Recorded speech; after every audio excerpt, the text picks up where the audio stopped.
আমি কিডনি প্রতিস্থাপন সম্পর্কে কথা বলতে চাই, যাকে আমরা কিডনি প্রতিস্থাপন বলি। এটি দুটি রূপে হয়: জীবিত সম্পর্কিত কিডনি প্রতিস্থাপন এবং মৃত অঙ্গদাতা প্রতিস্থাপন। উভয়েরই অনেক সুবিধা রয়েছে। সাধারণভাবে যখন রোগী তরুণ হয়, যেমন ধরুন আপনার কাছে 18 থেকে 60 বা 65 বছর বয়সী একজন তরুণ গ্রহীতা আছে, তখন কিডনি প্রতিস্থাপন প্রদান করে।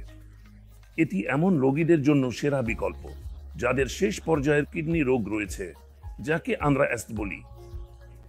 এই উদ্দেশ্যে আমাদের দাতার প্রয়োজন এবং আমরা রক্ত সঞ্চালনের সাধারণ নিয়মগুলি অনুসরণ করি, যেমন রক্তের গ্রুপের সামঞ্জস্যতা খুবই গুরুত্বপূর্ণ। তারপর আমরা বেশ কয়েকটি পরীক্ষা করি যাতে নিশ্চিত করা যায় যে দাতা নিরাপদ এবং গ্রহীতা নিরাপদ। আমরা দাতার সাথে কোনো ঝুঁকি নিই না। সাধারণভাবে জীবিত সম্পর্কিত কিডনি প্রতিস্থাপনের ফলাফল ভালো। 1 বছরের গ্রাফট বেঁচে থাকা এবং 1 বছরের রোগীর বেঁচে থাকা প্রায় 95% এবং 5 বছরের গ্রাফট বেঁচে থাকা এবং 5 বছরের রোগীর বেঁচে থাকা 90% মধ্যে। তাই এটি খুব যত্ন সহকারে করা হলে এর ফলাফল খুব ভালো হয় এবং দাতার কারণগুলিও একটি ভূমিকা পালন করে। আমাদের দাতাকে সাবধানে নির্বাচন করতে হবে। আদর্শভাবে তারা সম্পর্কিত হওয়া উচিত এবং রক্তের গ্রুপের সামঞ্জস্যতা থাকতে হবে। অতিরিক্তভাবে বেশ কয়েকটি কারণ রয়েছে এবং এটি এই আলোচনার সীমার বাইরে যায়। এটি একটি খুব যত্নশীল অনুশীলন। দাতাকে নির্বাচন করার ক্ষেত্রে আমাদের খুব সতর্ক থাকতে হবে।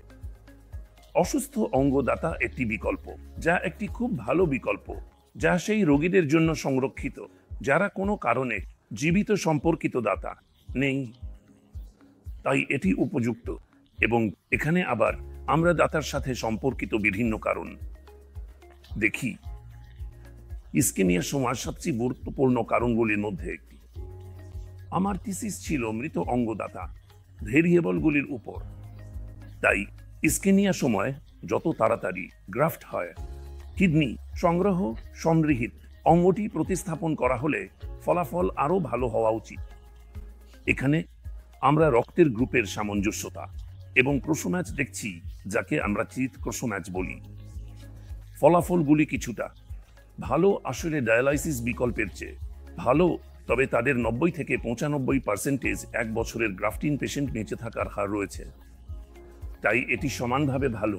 আমরা খুবই খুশি যে আমাদের অনেক রোগী প্রাপকরা মৃত দাতা অঙ্গ তালিকায়ও ভালো করছেন। তাই এটি একটি গুরুত্বপূর্ণ পদ্ধতি।